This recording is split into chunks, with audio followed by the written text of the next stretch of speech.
not really him. Like, I'm more of doing it this time. So I can't really learn from his experiences. I have to figure out my own way. All right, Sean. Hey, you recognize that guy? Yeah, that's my little guy, man. That's your little guy. That's my second. Oh, that's my older guy. I got both of my guy. kids, man. Yeah. You know, it's a family program. Sean Springs is second at the Commanders High School Media Day. That's what you saw right there. That's not your only Proud Papa moment. Skyler picked up his first win as the interim head coach at Bullets. Now, obviously, Skyler assumed that role under some sad circumstances after head coach Ray Butler passed away. But you got to be proud of Skyler. I'm so proud of that kid, man. You know, at 25 years old, getting your first win in high school.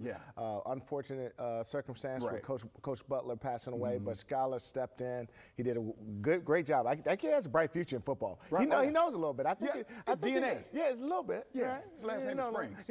Learning from his mom. That's it. All right, congratulations to you. Buying or Selling is sponsored by Coons Automotive. Time now to decide if we're buying or selling. This is the part of the show where we ask for your input. Each week, we're going to give you a game day scenario, and then you'll have to decide whether you're buying or selling. Here's the deal. This week, we are asking if you think the Commanders will stop the quarterback that is Daniel Jones. Chick, we know that the Commanders have had problems with that quarterback, the Giants quarterback, in the past. So, what is your take on this? Are you buying or selling that they will stop Daniel Jones? I will buy this week, and here's why. He's 5-1-1 against the Washington Commanders, and he's woeful against the rest of the league, which is sad to say. But so, for one, just the sheer, it's just the numbers game. At some point, he's got to come back to the field. So I think that's one thing. The other thing is, you guys know it, Sean knows it, this team was so bad last week in tackling, and they've been yelling all week long about communicating with each other. So during practice, even when it was quiet, they were screaming at each other, all the defensive calls. So I think they'll be better in that regard. You won't see as many wide open receivers as we saw against Tampa Bay last week. So I am buying that they will stop Daniel Jones this Sunday. And we have been asking, of course, for your take over the past few days on social media. As you take a look one more time, coming up later on, we'll get the results of that, buying or selling. Right. And we'll see what happens. Yeah, we'll definitely see what happens because, as you know, Chick, it's week to week. And the key here is going to be how you're going to make adjustments. Will they be able to make adjustments based on all those tackles that were missed last week? So that's what we're looking for. All right. Chick just talked about the buying or selling. Yep. That's what we did. All right, Chick, thank you very much.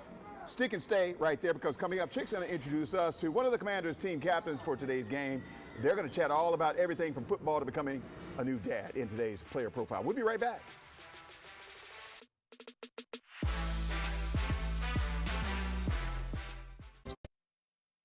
Check, my check. 1, 2, 3, 4. Stand by, David. Single. Well, all right. It's the miracle of live television here at Northwest Stadium. I'm going to call it N-Dub Stadium, by the way. That's just going to be me. Look, we're just over an hour away from kickoff between the Commanders and the Giants. Each week, head coach Dan Quinn will select his captains for the game. Today, one of those captains is Frankie Louvu. Timing is everything because I had the chance to go one-on-one with Frankie in my weekly exclusive player profile.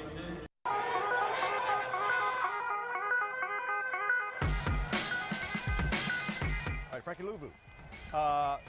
That game did not go the way you guys expected. Right. What is film session like with Joe Witt Jr. and Dan Quinn after a game like that? Just very critical of, ourselves. Looking ourselves in the mirror. At the end of the day, man, what we put out there, that's, us as a team. So, we take a very good look at ourselves in the mirror. What do you like after a game like that? I mean, do you go and kick the dog? Or do you sleep nice?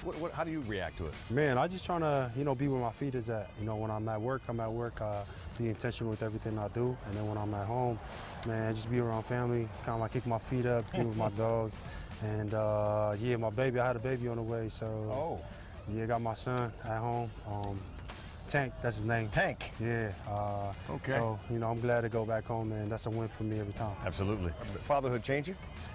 Man, just be more, my awareness is, I feel like has been up more trying to protect him, trying to be everything. You know, all he knows is what I know, and so I just trying to be that front foot for him. Make sure I pronounce this correctly. So you're from Tafuna? Yeah, American Tafuna. Tafuna, American Samoa. Samoa. Yeah. Because see, us in the States always go No. Samoa. Yeah. It's Samoa. American Samoa. American Samoa. Yeah. Moved here at 17. Was there a culture shock for you? Yeah, man. I feel like back home it was only like one way, like one street. You know what I mean? Going 20 miles per hour. Right. So you know what I mean. So when I went to Washington State, it was just like, you know, I see trains, I'm seeing freeways. It was something I never really encountered growing up. So, and you know, back home we only had, I love McDonald's. So McDonald's was like, we only had one McDonald's on the island. So when I came to the States, it was like Taco Bell, which I ain't never heard of. Right. Undrafted guy goes to the Jets.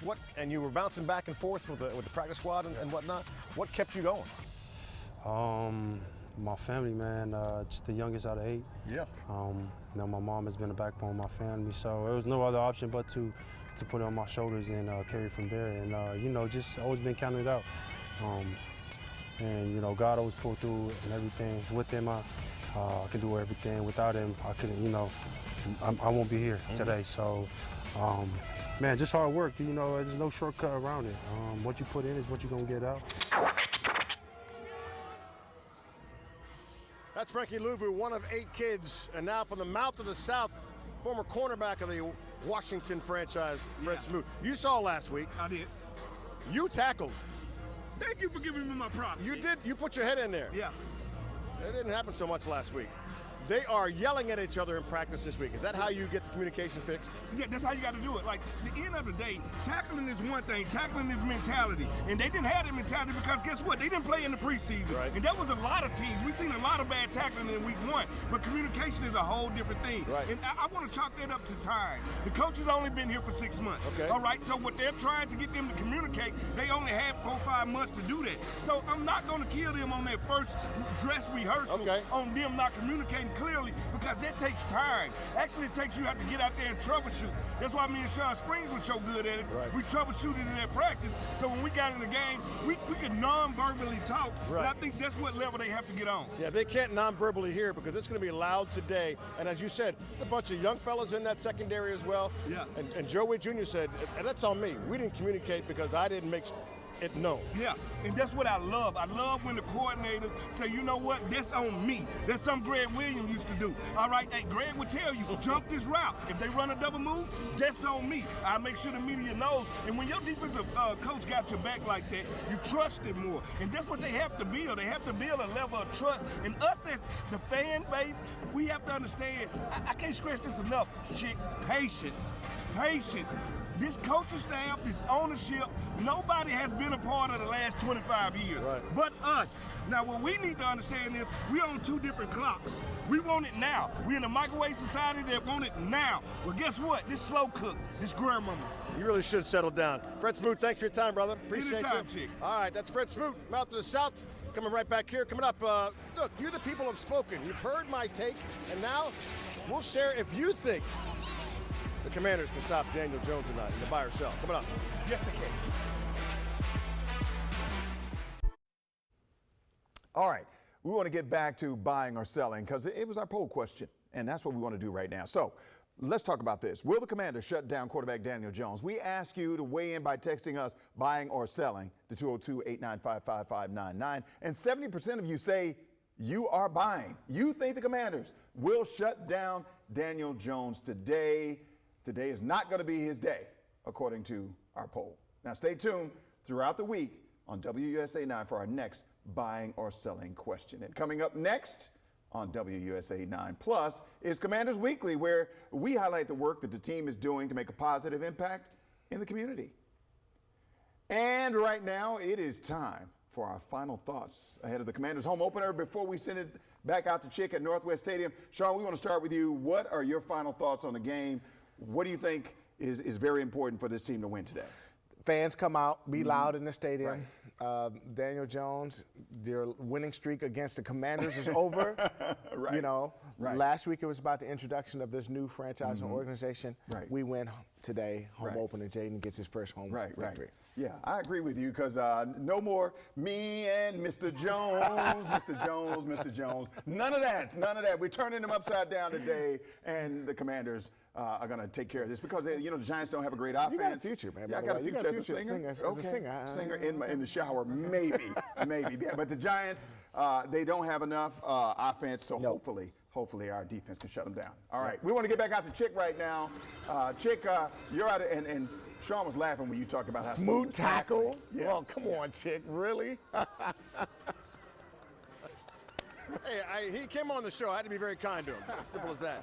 My final thought is this. Cliff Kingsbury, the OC, said this week, listen, Jaden Daniels ran because he's a rookie. If his first game, there's a fight or flight reflex that happens there. He gets that.